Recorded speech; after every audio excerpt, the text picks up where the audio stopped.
Morro dos Ventos Uivantes, capítulo 11. Às vezes, quando me via sozinha e refletia sobre tudo isso, eu me levantava com um terror súbito e punha a touca para ir ver de como iam as coisas na fazenda.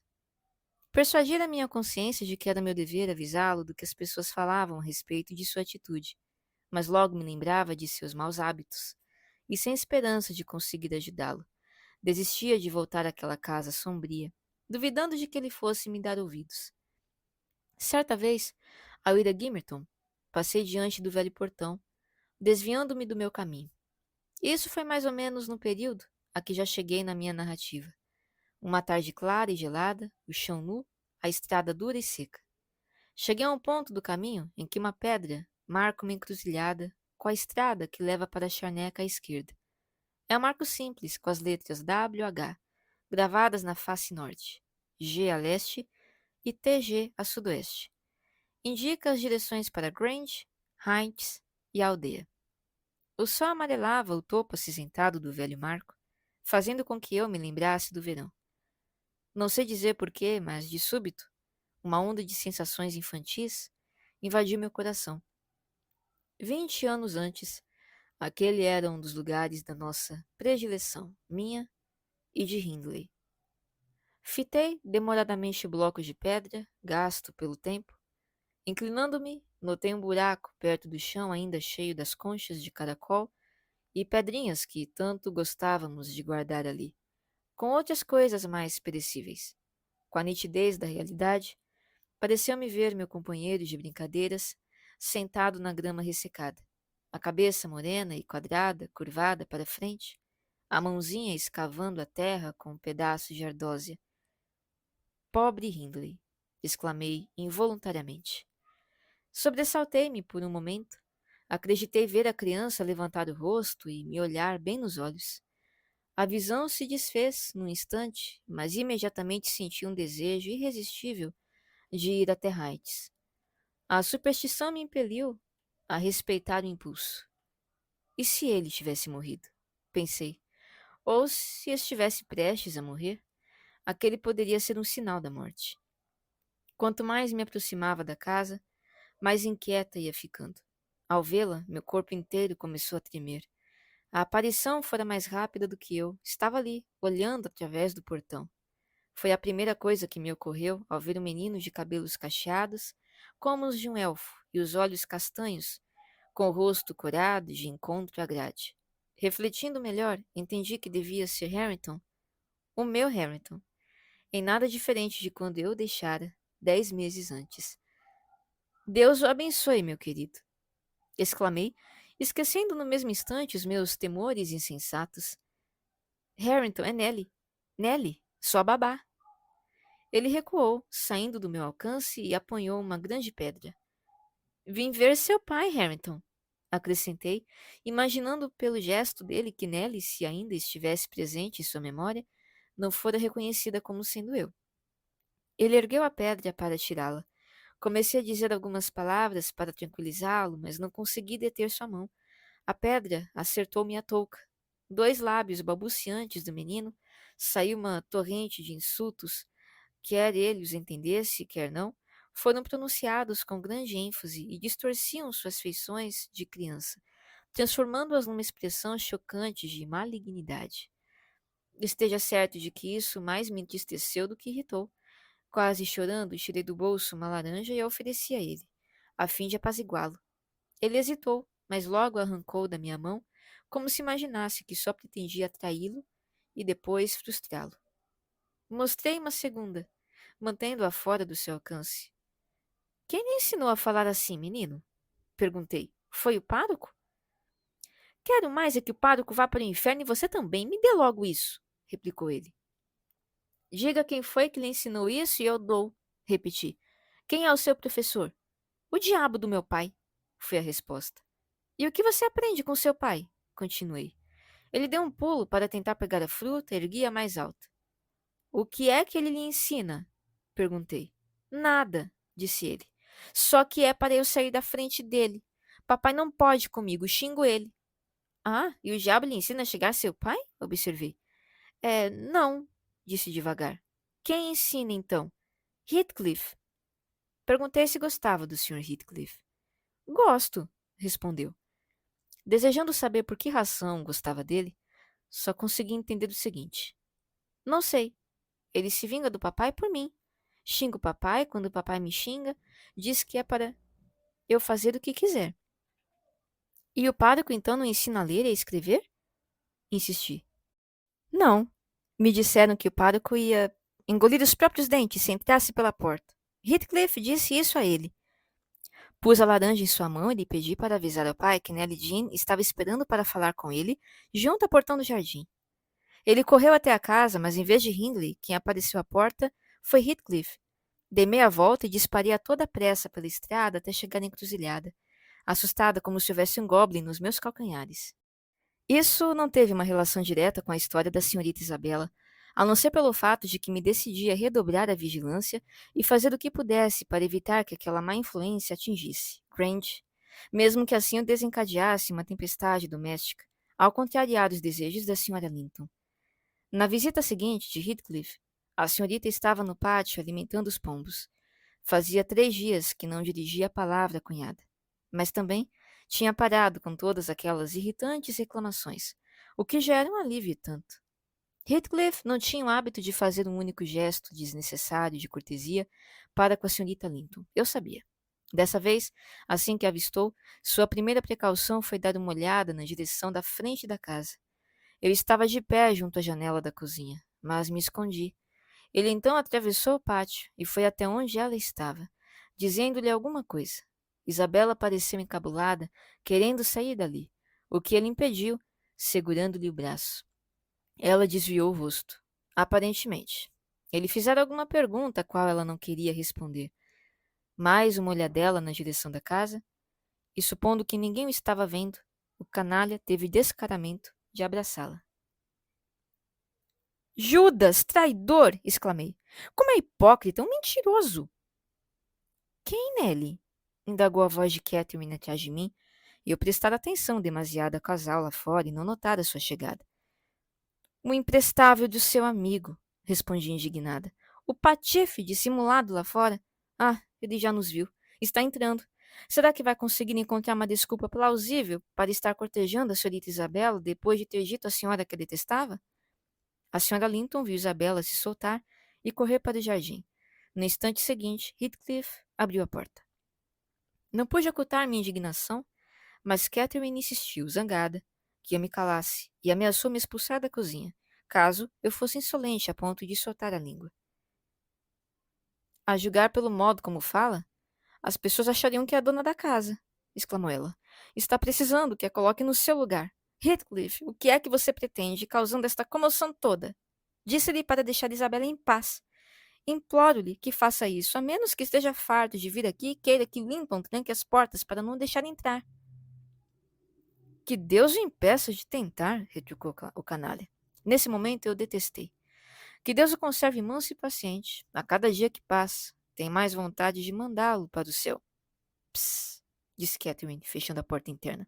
Não me aborreça. Esqueceu meu pedido. Ela se pôs no seu caminho de propósito. O que é que você tem a ver com isso? Rosnou ele. Tenho o direito de beijá-la se ela quiser. E você não tem direito de se opor. Não sou seu marido. Não precisa ter ciúme de mim. Não tenho ciúme de você, replicou a patroa. É somente zelo. Desanuvie essa cara. Não consinto que me venha com sobrancelhas franzidas. Se gosta de Isabela, case-se com ela. Mas gosta mesmo? Diga a verdade, Heathcliff. Está vendo? Não responde. Tenho certeza de que não gosta. E o Sr. Linton aprovaria o casamento da irmã com esse homem? Indaguei. O Sr. Linton aprovaria, respondeu a patroa decidida. Ele talvez não tenha que se dar ao trabalho, argumentou Heathcliff. Posso muito bem fazer isso sem sua aprovação. E quanto a você, Catherine, quero lhe dizer algumas palavras aproveitando a ocasião. Quero que fique ciente de que sei que me tratou de modo intolerável. Intolerável, está me ouvindo? É uma tola se acha que não percebe, uma idiota se acha que posso ser consolado com palavras doces. E se pensa que vou sofrer sem me vingar, vou convencê-la do contrário muito em breve. Enquanto isso, obrigado por ter me contado o segredo da sua cunhada. Juro que vou fazer bom uso dele. E não se meta. Que nova fase do seu caráter é essa? Exclamou a senhora Linton atônita. Eu tratei de modo intolerável e você há de se vingar. E como vai fazer isso, seu mal agradecido? Como foi que eu tratei de modo intolerável? Não quero me vingar de você, replicou Heathcliff com menos veemência. Não é esse o plano. O tirano esmaga seus escravos, mas eles não se voltam contra o tirano. Em vez disso, esmagam os que estão por baixo. Você pode me torturar até a morte para sua diversão. Só permita que eu me divirta um pouco da mesma maneira. E não me insulte. Tendo derrubado meu palácio, não construa para mim um casebre e admire complacente a sua própria caridade. Se eu imaginasse que você realmente gostaria que eu me casasse com Isabela, cortaria minha própria garganta. Ah, então o problema está em eu não ter ciúme, é isso? Exclamou Catherine. Bem, não vou repetir minha oferta de uma esposa. É o mesmo que oferecer a Satã uma alma condenada. Seu júbilo, assim como o dele, reside em causar sofrimento. Edgar já se recuperou do mau humor causado pela sua chegada. Eu começo a me sentir segura e tranquila. E você, incapaz de nos ver em paz, aparece, decidido a provocar uma briga. Brigue com Edgar, se quiser, Heathcliff. E engane a irmã dele. Vai ter encontrado o método mais eficiente de se vingar de mim. A conversa terminou. A senhora Linton sentou-se junto ao fogo, exaltada e taciturna. Seu humor estava ficando intratável. Não conseguia aplacá-lo nem controlar. Heathcliff ficou parado junto à lareira, braços cruzados, ruminando seus pensamentos maléficos. Foi assim que os deixei para atender a chamada do patrão, que se perguntava por que Catherine demorava tanto tempo lá embaixo. Ellen, disse ele quando entrei. Por acaso viu sua patroa? Sim, está na cozinha, meu senhor, respondi. Está muito transtornada pelo comportamento de Heathcliff. Na verdade, penso que seja o momento de repensar as visitas dele. A tolerância demasiada está tendo más consequências e agora se chegou a este ponto com que relatei a cena no pátio e com o máximo de fidelidade que usei, a discussão subsequente. Achei que não poderia ser tão prejudicial à Sra. Linton, a menos que ela provocasse isso mais tarde, saindo em defesa do convidado. Edgar Linton teve dificuldade em me ouvir até o fim. Suas primeiras palavras revelaram que não isentava a esposa de culpa. Isso é inadmissível, exclamou. É vergonhoso que ela o considere um amigo e me imponha a sua presença. Vá me chamar 2 homens, Ellen. Catherine não vai mais ficar discutindo com aquele vil rufião. Já fiz por demais suas vontades. Desceu e, mandando os criados aguardarem no corredor, encaminhou-se seguido por mim. À cozinha. Os ocupantes haviam recomeçado a discussão acalorada. A senhora Linton, pelo menos, repreendia-o com renovado vigor. Heathcliff fora até a janela e tinha a cabeça baixa, aparentemente um tanto intimado pelas reprimendas furiosas. Foi o primeiro a ver o patrão e fez um gesto para que ela se calasse. Ela obedeceu abruptamente ao descobrir a razão. O que está acontecendo? Perguntou Linton, dirigindo-se a ela. Que falta de decência é a sua para ficar aqui e ouvir esse canalha se dirigir a você do modo como se dirigiu? Imagino que, por ser a forma usual como ele fala, já esteja acostumada. Habituou-se à sua baixeza e talvez imagine que eu também possa me habituar. Estava escutando atrás da porta, Edgar? Indagou a patroa num tom particularmente calculado para provocar o marido, sugerindo indiferença e desprezo ante sua irritação. Heathcliff, que erguera os olhos enquanto Sr. Linton falava, soltou uma risada de escárnio. O propósito, ao que parecia, era atrair para si a atenção dele. Conseguiu, mas Edgar não pretendia se deixar levar pela emoção. Tenho sido até aqui tolerante com o senhor, disse em tom calmo. Não que ignore o seu caráter miserável e degradado, mas sentia que o senhor era apenas parcialmente responsável por ele. Como Catherine queria manter a amizade que lhe tinha, aqueci, e foi uma tolice. Sua presença é um veneno moral capaz de contaminar os mais virtuosos. Por esse motivo, e a fim de evitar piores consequências, vou lhe negar daqui por diante licença para entrar nesta casa, e comunico-lhe agora que exijo sua partida imediata. Uma demora de 3 minutos há de torná-la involuntária e ignominiosa. Heathcliff mediu de alto a baixo, com uma expressão cheia de escárnio. Cat, esse seu cordeirinho está me ameaçando como se fosse um touro, esnobou. Corre o risco de partir o crânio contra os nós dos meus dedos. Por Deus, Sr. Linton, lamento imensamente que o senhor não seja digno de levar um murro. Meu patrão olhou na direção do corredor e fez um sinal para que eu trouxesse os homens. Não tinha qualquer intenção de arriscar ele próprio uma briga. Obedeci, mas a senhora Linton, suspeitando de algo, seguiu-me.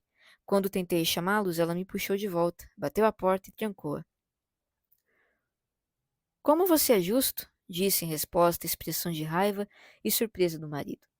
Se não tem coragem de atacá-lo, peça desculpas ou deixe que ele bata em você.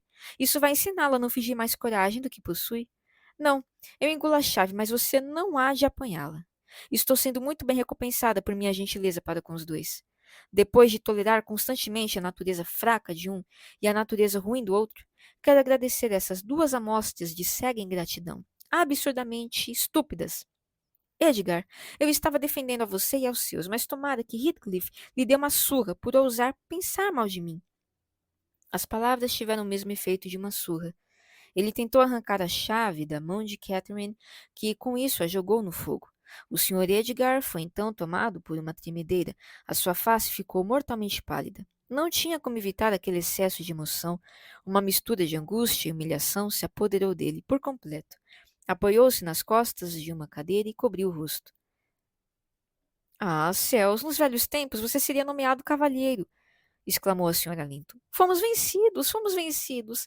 Seria mais fácil o rei marchar com seu exército contra uma colônia de ratos do que Heathcliff erguer um dedo contra você. Anime-se, nada vai lhe acontecer. Homens como você não são cordeiros, são uma lebrezinha que ainda não foi desmamada. Desejo-lhe felicidade com esse covarde, com sangue de barata, Cat, disse seu amigo. Felicito-a pela escolha. E essa é a coisa trêmula e babosa que preferiu a mim. Jamais o acertaria com meu punho, mas poderia chutá-lo com que teria grande satisfação. Está chorando ou será que vai desmaiar de medo? O sujeito se aproximou e deu um empurrão na cadeira em que Linton se apoiava. Era melhor que não tivesse feito nada. Meu patrão se pôs de pé no salto e lhe deu um soco na garganta que teria derrubado um homem menos corpulento. O outro ficou sem ar por um minuto, e enquanto sufocava, o Sr. Linton saiu para o pátio pela porta dos fundos e dali para a entrada principal. Pronto, agora você não vai mais poder vir aqui, exclamou Catherine. Vá embora. Ele há de voltar com um monte de pistolas e meia dúzia de assistentes. Se ouviu o que dizíamos, jamais há de perdoá-lo. Você agiu mal comigo, Heathcliff. Mas vá depressa. Prefiro ver Edgar em maus lençóis do que você. Acha que vou embora com esse soco me queimando a garganta? Trovejou ele. Com todos os diabos, não. Vou esmagar as costelas dele como uma noz podre antes de cruzar a soleira da porta. Se não fizer isso agora, hei de matá-lo noutro momento. Então, se tem apreço a existência desse homem, deixe-me botar as mãos nele. Ele não vai vir, intervim mentindo. O cocheiro e os dois jardineiros estão lá fora. O senhor com certeza não vai querer ser atirado por eles na estrada. Cada um tem um porrete na mão. E o patrão já deve estar espiando da janela da sala, a fim de ver se cumprem as ordens. Os jardineiros e o cocheiro estavam lá fora, mas Linton estava com eles. Já tinham chegado ao pátio. Heathcliff, pensando melhor, resolveu evitar uma briga com 3 criados. Pegou o atiçador, arrebentou o trinco da porta e fugiu no momento em que entravam. A senhora Linton, muito agitada, mandou que eu subisse com ela. Não sabia que eu tinha contribuído para todo aquele transtorno, e eu desejava, com todas as forças, que não descobrisse. Estou quase enlouquecendo nele, exclamou, atirando-se no sofá. É como se 1000 martelos batessem na minha cabeça. Diga a Isabela que não chegue perto de mim. É a ela que esta confusão se deve. E se ela ou qualquer outra pessoa me deixar ainda mais furiosa, vou perder a cabeça. E Nelly, diga a Edgar, sem dúvida esta noite, que corro o risco de adoecer gravemente. Gostaria que isso acontecesse. Ele me causou uma aflição indescritível. Quero assustá-lo. Além disso, ele bem pode aparecer e começar a dizer uma série de insultos e reclamações. Tenho certeza de que não ficaria calada, e sabe Deus onde acabaríamos. Você pode fazer isso, querida Nelly? Bem sabe que não tenho qualquer parcela de culpa nesta história. O que deu nele para escutar atrás da porta? Heathcliff disse coisas infames depois que você nos deixou, mas eu poderia tê-lo afastado de Isabela e o restante nada significaria. Agora foi tudo por água abaixo, graças a esse desejo de ouvir falar mal de si próprias que persegue certas pessoas. Se Edgar não tivesse ouvido nossa conversa, teria sido melhor para ele. Realmente, quando começou a me censurar com aquele tom despropositado, depois de eu ter repreendido Heathcliff até ficar rouca por causa dele, já não me importava o que pudessem fazer um ao outro, sobretudo porque sentia que fosse qual fosse a maneira como aquilo ia terminar. Acabaríamos todos separados, sabe-se lá por quanto tempo. Bem, se não posso conservar Heathcliff como amigo, se Edgar vai se mostrar mesquinho e ciumento, vou tentar fazê-lo sofrer através do meu sofrimento. Vai ser uma forma rápida de acabar com tudo, se for obrigada a chegar a esse extremo, mas é um ato que deve ser reservado como último recurso. Não pegaria Linton de surpresa. Até aqui ele tem tentado de todo modo não me provocar. Você precisa lhe mostrar o perigo que corre se mudar de atitude e lhe recordar meu temperamento impetuoso, que pode, quando provocado, beirar o delírio. Gostaria que você varresse do rosto essa apatia e se mostrasse um pouco mais preocupada comigo. A impassibilidade com que recebi aquelas instruções era sem dúvidas bastante exasperante, pois me foram dadas com total sinceridade. Mas eu achava que uma pessoa capaz de planejar o uso de seus acessos de emoção descontrolada em benefício próprio, premeditadamente, bem poderia, valendo-se de sua força de vontade, controlar-se um pouco, mesmo quando sob a influência deles. Além disso, eu não desejava assustar seu marido como ela dissera, e aumentar seus sofrimentos com o intuito de satisfazer o egoísmo dela.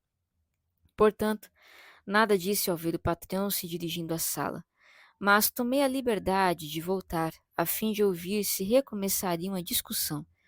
Ele falou primeiro. Fique onde está, Catherine, disse sem sombra de raiva na voz, mas com tom de imensa tristeza.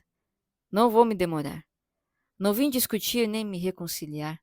Só queria saber se, após os eventos desta noite, você pretende dar prosseguimento à sua amizade com... Ah, pelo amor de Deus! Interrompeu a patroa, batendo com o pé no chão. Pelo amor de Deus, não vamos mais falar nisso. Seu sangue frio não se torna febril, nas suas veias corre água gelada, mas meu sangue está fervendo e não posso ver tamanha frieza. Se quer se livrar de mim, responda à minha pergunta, insistiu Sr. Linton. Precisa responder e essa violência não me assusta. Já descobri que você pode ser tão estoica quanto qualquer outra pessoa, se assim desejar. Vai abrir mão de Heathcliff daqui por diante ou vai abrir mão de mim? É impossível ser minha amiga e amiga dele ao mesmo tempo. Exijo saber qual dos dois é sua escolha. E exijo que me deixe em paz, exclamou Catherine furiosa.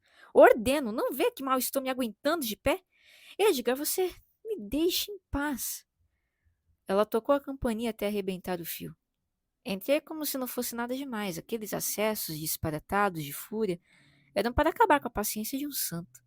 Ali estava ela, batendo com a cabeça contra o braço do sofá e rangendo tanto os dentes que seria de se imaginar que acabaria por fazê-lo em pedaços. O Sr. Linton estava parado, olhando, tomado de súbito remorso e medo. Disse-me para ir buscar um pouco de água. Catherine não tinha fôlego suficiente para falar. Eu trouxe um copo cheio.